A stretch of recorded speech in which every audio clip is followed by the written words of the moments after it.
Mais là, ils étaient en mode attaque. Alors voilà, donc nous sommes une chaîne musulmane, mais on voudrait quand même vous accorder un petit moment de liberté d'expression, parce que c'est sur ça que vous êtes jugés. Alors vous étiez sur la chaîne. Pardon, excusez-moi. Et notamment concernant le jugement par rapport à Charlie Hebdo, par rapport à Samuel Paty. D'accord. Et comment c'est constaté dans ce tribunal? Je l'ai senti assez hostile, on verra bien. A-t-on le droit d'être contre le blasphème en France? C'est la question qu'on peut poser. On peut très bien être contre les attentats, contre le blasphème. J'ai l'impression qu'on nous demande d'être Charlie. Ça, c'est pas acceptable. Ce n'est pas acceptable dans quel sens? Dans le sens où Charlie Hebdo blasphème, ou dans le sens où Charlie Hebdo ne représente pas la liberté d'expression? Ce n'est pas la liberté d'expression, c'est la liberté de salir, de fouiller, de haïr et d'insulter les croyants, ce qui est un peu cher. C'est la prohibition. On n'est pas sur un débat sur le religieux, le sacré, etc. D'un certain niveau, on peut discuter, j'aurais des arguments. Là, c'est vraiment une volonté de cracher sa haine. Là, j'observe que ce n'est pas considéré comme une incitation à la haine ou un crime de haine. En quelque manière, la géométrie est variable. Voilà. La République se révèle justement dans ce tribunal prône liberté, égalité, fraternité. C'est évident, c'est plus en plus manifeste parce qu'on nous dit qu'il y a un droit au blasphème en France, mais je constate que si on combat le sionisme, le juif, ou si on n'est pas dans le culte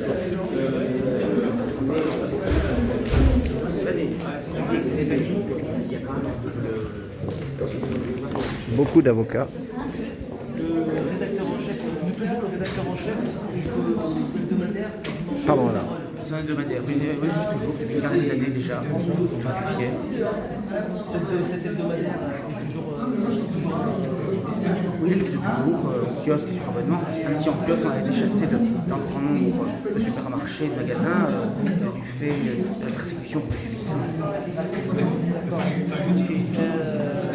Qu'avez-vous un message à dire pour le public musulman qui vous regarde et dont certains ont affiché, on va dire, un soutien à vous dans la persécution?